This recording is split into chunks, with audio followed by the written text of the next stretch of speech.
우리 이 시간에 우리 하나님의 말씀을 함께 봉독하도록 하겠습니다. 로마서 14장 5절부터 9절 말씀 우리 함께 봉독하도록 하겠습니다. 어떤 사람은 이 날을 저날보다 낮게 여기고 어떤 사람은 모든 날을 같게 여기나니 각각 자기 마음으로 확정할지니라. 나를 중히 여기는 자도 주를 위하여 중히 여기고 먹는 자도 주를 위하여 먹으니 이는 하나님께 감사하며 먹지 않는 자도 주를 위하여 먹지 아니하며 하나님께 감사하느니라. 우리 중에 누구든지 자기를 위하여 사는 자가 없고 자기를 위하여 죽는 자도 없도다. 우리가 살아도 주를 위하여 살고 죽어도 주를 위하여 죽나니 그러므로 사나 죽으나 우리가 주의 것이로다.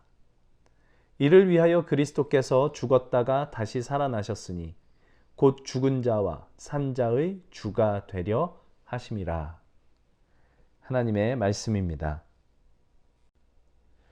이 시간 주님의 말씀을 함께 나눕니다. 우리에게 은혜 베풀어 주셔서 주님의 말씀이 우리의 마음과 생각과 육신과 세포 하나에까지 스며들게 하시고 우리의 삶의 이정표가 되고 기준이 되는 주님의 말씀으로 우리의 마음에 채워 주옵소서.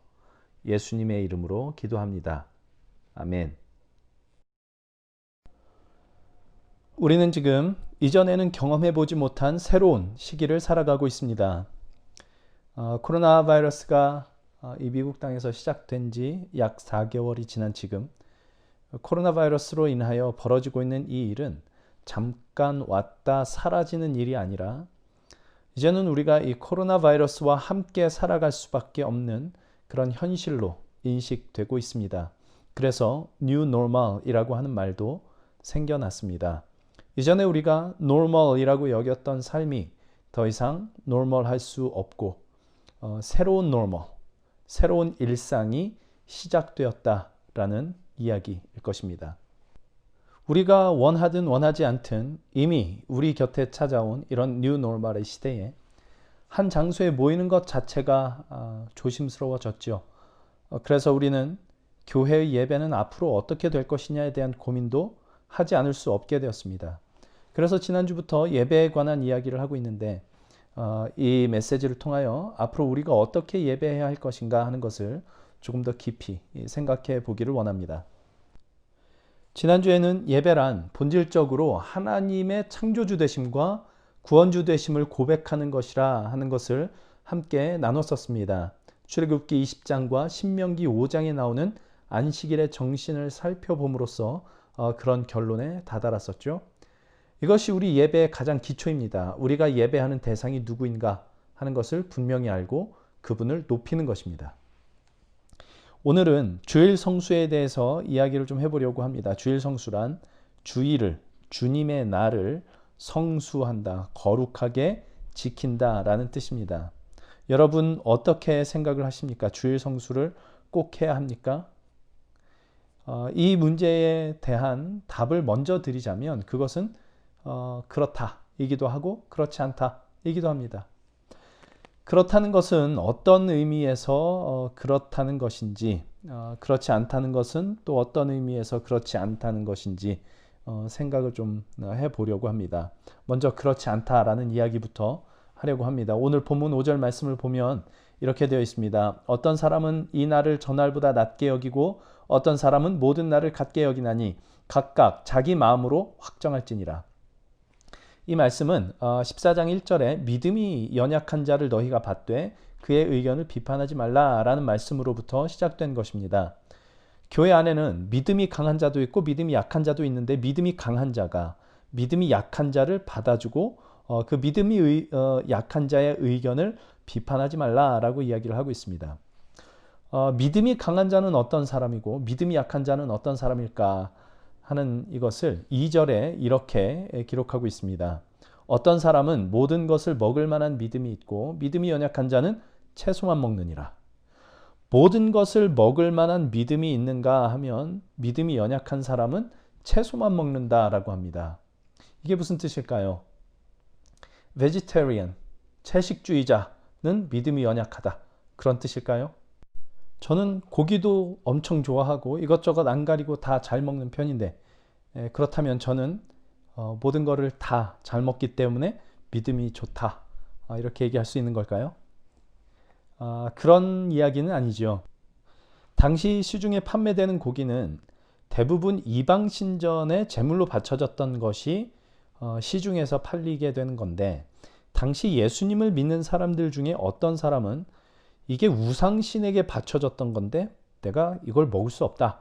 그래서 고기를 일체 먹지 않는 사람들이 있었고, 어떤 사람들은 세상에 우상신이 어디 있냐? 그건 다 사람이 손으로 만든 것에 불과하다. 진짜 신은 우리가 섬기는 하나님밖에 없다. 우상신 자체가 없는데 거기에 바쳐졌던 거라 해서 우리가 먹지 못할 게 뭐냐? 그래서 모든 것을 먹을 만한 믿음이 그에게 있었던 그런 사람들도 있었습니다. 누가 믿음이 강하다는 것입니까? 모든 것을 먹을 만한 믿음이 있는 사람, 그의 믿음이 강하다라는 것입니다. 똑같은 원리가 날에 대해서도 적용됩니다. 5절 말씀 다시 보시면 어떤 사람은 이 날을 저 날보다 낮게 여기고 어떤 사람은 모든 날을 같게 여기나니 각각 자기 마음으로 확정할지니라, 이렇게 얘기를 하는데, 여기서 말하는 날이란 말하자면 예배를 위해 구별된 어떤 특별한 날을 의미합니다. 유대인에게 있어서는 그게 안식일이었고, 우리 그리스도인으로 얘기를 하면 주일이라고 할 수 있겠습니다. 그러니까 어떤 사람은 이 날보다 저 날을 낮게 여긴다라는 것은 다른 날은 몰라도 안식일만큼은, 주일만큼은 아주 특별한 날이니 하나님 앞에 정결하게 예배하고 우리 주님을, 하나님을 섬기는 날이 되어야 한다라고 그렇게 이야기를 한다라는 것이고, 어떤 사람은 모든 날을 같게 여긴다라는 건 안식일이나 안식일이 아닌 날이나 주일이나 주일이 아닌 날이나 그 날이 그 날이다, 이렇게 생각하는 사람이 있다는 것입니다. 어느 쪽이 믿음이 좋은 것인가? 모든 날을 같게 여기는 사람이 믿음이 좋다라는 이야기입니다. 하나님께서 어느 특정한 날에 더 큰 은혜를 주시는 것이 아니라 모든 날에 동일하게 은혜를 베푸시는 분이 우리 하나님이시다라는 것을 알고 그분을 믿는 것, 그가 믿음이 좋은 사람이라는 얘기죠.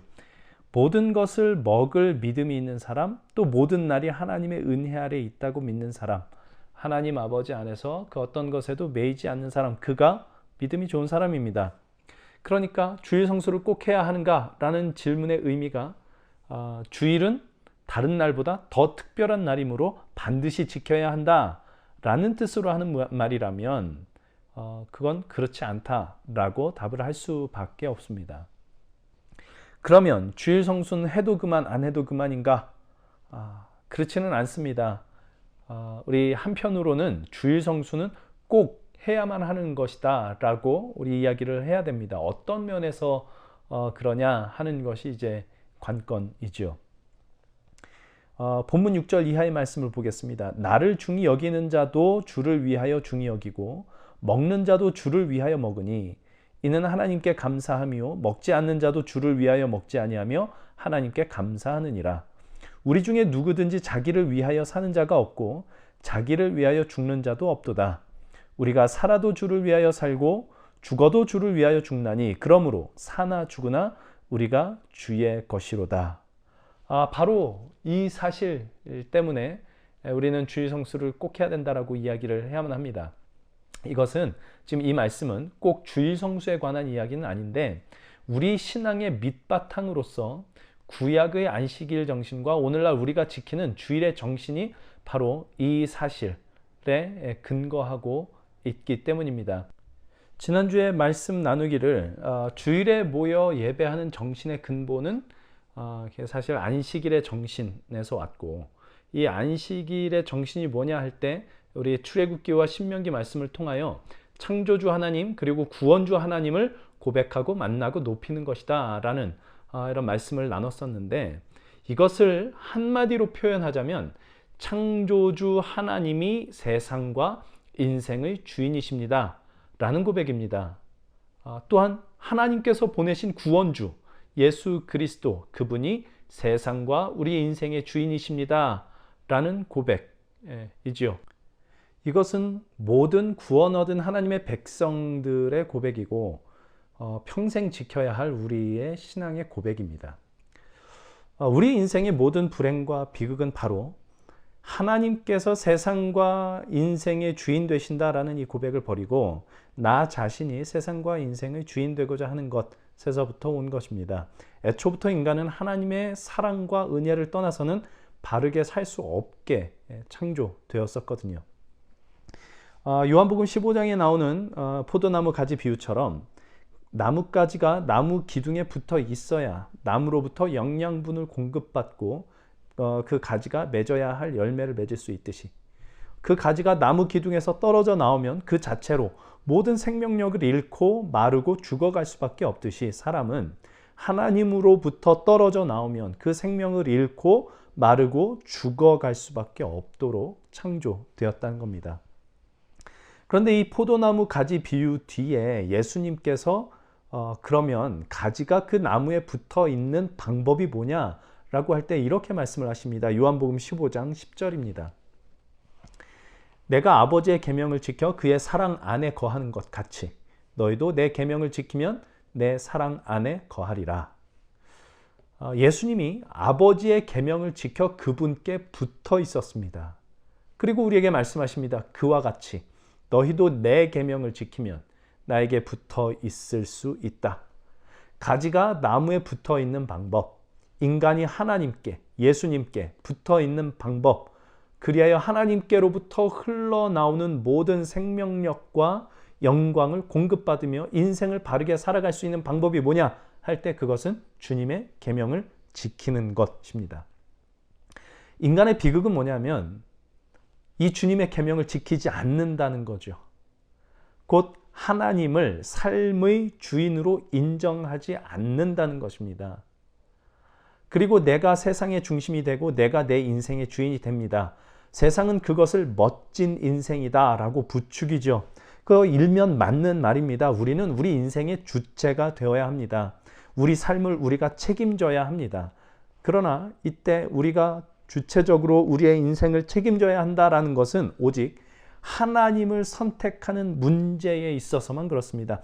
하나님을 선택하는 문제에 있어서 하나님은 우리를 강요하시거나 기계적으로 선택하게 하시지 않습니다. 철저하게 우리의 주체적인, 우리의 의지적인 선택에 맡기십니다. 우리 삶의 나머지 부분들은 전부 이 선택에 하나님을 선택하느냐, 하나님을 버리고 나를, 세상을 선택하느냐라는 이 선택에 뒤따라 나오게 되어 있습니다. 자연스러운 결과로 그렇게 나오게 됩니다. 중요한 것은 하나님을 선택한다는 것은 우리의 주체성을 버리고 하나님께 종속되는 것이 아니라 우리가 우리 삶의 주체적인 책임자로서 내 인생의 주인으로서 하나님을 선택하도록 요구받는다는 것입니다. 세상이 말하는 내가 내 인생의 주인이 되어야 한다라는 것이 멋있는 말처럼 들리지만 그게 문제인 이유는 뭐냐면 하나님을 배제하는 일에 있어서 하나님을 거역하는 일에 있어서 주체적이 되도록 종용하는 것이기 때문에 그렇습니다. 그런 삶을 추구한 것이 첫사람 아담이었고 그래서 그는 자기 소원대로 자기 인생의 주인이 됩니다. C.S. 루이스는 세상에는 두 종류의 인간이 있다라고 말을 합니다. 하나님께 주의 뜻이 이루어지다 라고 말하는 인간과 하나님으로부터 기어이 그래 네 뜻대로 되게 해주마 라는 말을 듣고 마는 인간, 이렇게 두 종류가 있다고 합니다. 여러분, 어느 쪽이 복된 인생입니까? 어느 쪽이 저주받은 인생입니까? 하나님께서 그래 네 뜻대로 되게 해주마 라는 말을 들으면, 그래서 삶이 내 뜻대로 풀리면 그러면 그게 복된 인생일 것 같습니까? 하나님의 뜻은 무엇입니까? 데살로니가전서 4장 3절에 의하면 하나님의 뜻은 이 하나님의 뜻은 이라는 거 다르게 표현하면 하나님의 의지는 이라고 할 수 있습니다. 하나님의 뜻은, 하나님의 의지는 우리의 거룩함이다 라고 얘기를 합니다. 우리를 하나님 나라에 합당한 자로, 거룩한 자로 만드시겠다는 것입니다. 그것이 하나님의 뜻입니다. 영원한 하나님의 나라를 계획하시고 우리를 그의 나라에 합당한 자로 만들어내시며 그 나라에서 영원한 생명을 누리며 살게 하시는 것, 그것이 하나님의 뜻입니다. 우리의 뜻은 뭐죠? 그런 것은 됐고 돈이 좀 있으면 좋겠다라는 것이지 않습니까? 현재 당면한 문제나 좀 해결했으면 좋겠다라는 것이지 않습니까? 장차 올 하나님의 나라는 됐고 이 코로나 바이러스나 좀 어떻게 해결해 달라는 것이지 않습니까? 세상 살면서 남에게 아쉬운 소리 하지 않게 해달라는 것이지 않습니까? 결국 우리가 바라는 소원, 우리의 뜻은 하나님 없이도 살아갈 수 있게 해달라는 것입니다. 하나님 말고 내가 왕노릇하게 해달라는 것입니다.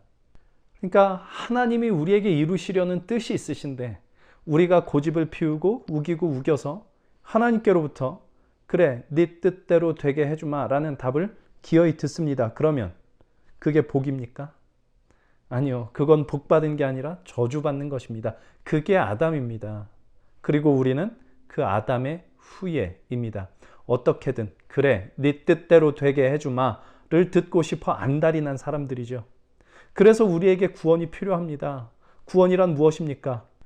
인간이 범죄하여 깨져버린 하나님과의 관계가 회복되는 것입니다. 그리하여 하나님께서 본래 하나님의 자리에 앉으시고 나는 본래 나의 자리로 가는 겁니다. 그 본래의 자리란 무엇입니까? 하나님이 주인 되시며 나는 그분의 뜻을 따르는 것입니다. 아, 하나님이 오르십니다. 내 뜻이 아니라 하나님의 뜻이 이루어져야만 됩니다. 하나님이 주인 되셔야 됩니다. 라는 고백의 자리로 가는 것입니다. 그렇게 하나님이 본래 하나님의 자리에 앉으시고 내가 본래 나의 자리에 앉으면 그때 비로소 삶의 모든 질서가 바로잡힙니다. 그것이 구원입니다. 여러분, 우리가 우리의 삶과 우리의 마음을 잘 관찰해 보면 분명히 알게 되는 게 있습니다. 우리의 마음이 혼란하고 어지럽고 만족이 없을 때는 겉으로 보이는 모습이나 입술로 나오는 말은 어떨지 몰라도 속을 잘 들여다보면 그때 우리는 하나님의 뜻이 아닌 나의 욕망을 따라가고 있음을 보게 됩니다. 우리가 하나님의 뜻이 아닌 나의 욕망을 따라가고 있을 때 우리 마음이 혼란하고 어지럽고 만족이 없는 그런 일들이 벌어집니다. 틀림없습니다. 왜냐하면 갈라디아서 말씀에 나오는 것처럼 자기의 육체를 위하여 심는 자는 육체로부터 썩어질 것을 거두게 되기 때문입니다. 우리가 그리스도 예수 안에서 구원받고 하나님의 백성이 된 자라면 육체로부터 썩어질 것을 거두면 마음이 불편합니다. 만족이 없습니다. 혹시라도 육체로부터 썩어질 것을 거두고 있는데 마음에 불편함이 없다. 그건 정말 큰일입니다. 하나님을 알지 못하는 자만이 육체의 썩어질 것을 거두면서 즐거워할 수 있기 때문입니다. 그러나 우리가 그리스도 예수 안에서 구원을 얻고 하나님을 아는 자라면 하나님을 주님으로 모시고 예수 그리스도를 주님으로 모시고 주님의 뜻을 따라 살아갈 때, 그분의 계명을 지켜 행할 때, 순종할 때, 그때 우리는 우리 영혼의 기쁨과 만족과 평안이 있음을 보게 됩니다. 그 일을 우리 안에서 가능케 하시는 분이 누구냐? 성령님이시죠. 그래서 바울은 육체를 위하여 심는 자는 육체로부터 썩어질 것을 거둔다 라고 말하면서 반대로 성령을 위하여 심는 자는 성령으로부터 영생을 거둘 것이다 라고 말을 합니다. 성령을 위하여 심는 자란 하나님을, 예수님을 주님으로 모시고 사는 자입니다. 그래서 주님의 뜻을 따라 순종하며 그분의 계명을 지키는 자입니다. 예수께서 너희가 내 계명을 지키면 내 사랑 안에 거하리라 라고 말씀하신 대로 영원한 생명의 근원이신 하나님께 붙어 있는 자, 그분으로부터 영원한 생명을 공급받는 자, 그가 성령을 위하여 심는 자입니다. 지금 로마서 14장에 나오는 이 이야기는 구원받은 성도들이란 어떤 존재들인가 하는 것에 대해서 하나님께서 보내신 구원자 예수 그리스도를 주님으로 모시고 사는 자들이다 라고 이야기를 하는 것입니다. 그래서 먹는 것도 주를 위하여 먹고 먹지 않는 것도 주를 위하여 먹지 않기로 합니다. 살아도 주를 위하여 살고 죽어도 주를 위하여 죽습니다. 사나 죽으나 우리는 주님의 것이다 라고 고백을 합니다. 주의 뜻을 따르면 복받고 주의 뜻을 거역하면 벌받기 때문에 복받기 위하여 순종하고 벌받는 게 두려워서 순종하는 것이 아니라 주의 뜻이 이루어지는 것 자체가, 하나님의 거룩한 백성이 되는 것 자체가 나에게 가장 큰 복인 것을 알기 때문에 그렇게 합니다. 자주 말씀드리지만 용서하면 복받는 것이 아니라 용서할 수 있는 존재가 되는 것이 복입니다. 사랑하면 복받는 게 아니라 사랑할 수 있는 존재가 되면 그게 복입니다. 거룩한 자가 되면 복받는 것이 아니라 하나님 앞에 거룩한 존재가 되는 것, 그것이 복입니다. 하나님께서 우리를 그렇게 만드시겠다고 합니다. 우리를 그렇게 만드시기 위하여 먼저 우리를 죄와 사망에서 건지십니다. 우리를 죄와 사망에서 건지시기 위하여 예수 그리스도를 십자가에 못 박아 우리를 구원하시고 우리를 당신의 백성으로 부르셨습니다. 우리를 거룩하게 만드시기 위하여. 이것이 하나님의 뜻입니다. 그래서 나를 그런 존재로 만드시겠다는 하나님의 뜻이 내 안에 이루어지는 것이 복인 줄로 알아 하나님의 뜻에 순복하며 그분의 뜻이 이루어지기를 간절히 바라며 순종하며 살아갈 때 내 삶이 가장 질서가 잡히고 가장 안정적이고 평안하다는 것을 알기에 창조주 하나님께서 보내신 구원주 예수 그리스도를 내 삶의 주인으로 모시는 것, 그리하여 살아도 주를 위해 살고 죽어도 주를 위해 죽기로 하는 것, 그것이 그리스도 예수 안에서 구원을 얻은 성도들의 삶의 자세라고 하는 것입니다. 살아도 주를 위해 살고 죽어도 주를 위해 죽는다. 사람이 어떻게 그렇게 삽니까? 싶은 생각이 듭니다. 맞습니다. 사람이 어떻게 그렇게 살 수 있겠습니까? 그렇게 되는 방법은 딱 하나. 그렇게 사는 것이 기쁨이 되면 그렇게 됩니다. 제가 필리핀에서 제 아내를 만나 연애할 때 제 아내를 한번 만나러 가려면 제가 있던 신학대학원에서 대중교통을 4번을 갈아타고 가야 됐었습니다. 편도로 2시간, 왕복 4시간이 걸리는 거리였습니다. 가뜩이나 안 되는 영어로 공부해야 되니 이게 정말 힘들어 죽겠는데 아내 한번 만나려면 진짜 초인적인 힘을 발휘해야 됐었습니다. 주중에는 수업 듣고 숙제하고 주일에는 교회 사역하고 토요일밖에 만나러 갈 시간이 없었는데 사실 토요일에도 해야 할 과제들이 많았죠. 근데 토요일만 되면 꾸역꾸역 아내 만나러 가는 겁니다. 대중교통 4번 갈아타고 오가는 길만 4시간, 그 시간을 들여서. 지금 생각해보면 그땐 어떻게 그렇게 했나 싶은 생각이 드는데 그땐 그게 가능했죠. 왜요? 그게 저의 기쁨이었거든요. 그때 그렇게 사랑하는 사람을 만나고 오는 것이 육체적으로는 물론 피곤했지만 마음에 충만한 기쁨이 있었고 그때 그 기쁨의 만남의 시간이 오히려 저의 그 나머지 그 빠듯했던 시간들을 버티는 힘이 되곤 했습니다. 살아도 주를 위해, 죽어도 주를 위해. 사람이 어떻게 그러느냐? 물론 못하죠. 그런데 우리 창조주 하나님의 그 사랑을 받고 그 창조주 하나님이 나의 주님 되신다는 것이 나의 기쁨이 되고 나를 위해 죽으신 예수 그리스도께서 내 삶의 주인 되신다라는 것이 기쁨이 되면 그게 됩니다. 그게 의무가 아니라, 그렇게 살아가는 게 내 의무가 아니라, 혹은 내가 신앙이 이 정도로 좋다라는 것을 자랑하기 위해서가 아니라 내가 진실로 살아도 주를 위해 살고 죽어도 주를 위해 살 수 있는 존재만 될 수 있다면 그것이야말로 나에게 가장 충만한 기쁨이 될 것이다 라는 것을 알기에 그런 삶을 살려고 애쓰는 겁니다. 바울은 바로 그런 사람, 예수님이 내 삶의 주님이 되셨다라는 사실이 기쁨이 된 사람들에게 이야기합니다. 예수님이 바로 그 기쁨을, 당신이 우리 삶의 주인이 되어주시는 그 기쁨을 주시기 위하여 우리를 구원하신 분이시다 라고 이야기를 하는 겁니다.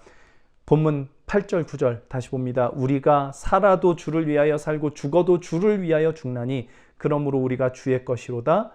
이를 위하여 그리스도께서 죽었다가 다시 살아나셨으니 곧 죽은 자와 산 자의 주가 되려 하심이라. 이것입니다. 주일을 거룩하게 지킨다는 것은 무엇입니까? 주일, 주님의 날이지 않습니까? 일요일이 아니고 주님의 날입니다. 창조주 하나님께서, 구원주 예수님께서 우리의 주님 되심을 기억하는 날입니다. 예수께서 친히 우리 주님 되어 주시기 위하여 십자가에 죽으시고 사흘 만에 부활하셨다라는 것을 기억하고 고백하고 예수님, 그분이 바로 나의 주님 되심을 지키는 것, 그것이 주일 성수입니다. 주일이 꼭 일요일이어야 할 필요는 없습니다. 그러나 어떤 날이 되었든 우리가 창조주요 구원주 되시는 우리 하나님을 기억하며 그분이 보내신 구주 예수 그리스도의 주님 되심을 기념하며 지키는 특정한 시간은 반드시 필요합니다. 왜냐하면 이 세상을 하나님의 백성으로 살아가는 일에 있어서 우리는 너무나 연약한 존재이기 때문입니다. 제가 제 아내를 만난 그 짧은 시간이 토요일 하루 만나는데 왕복 4시간 빼면 얼마나 만날 수 있었겠습니까?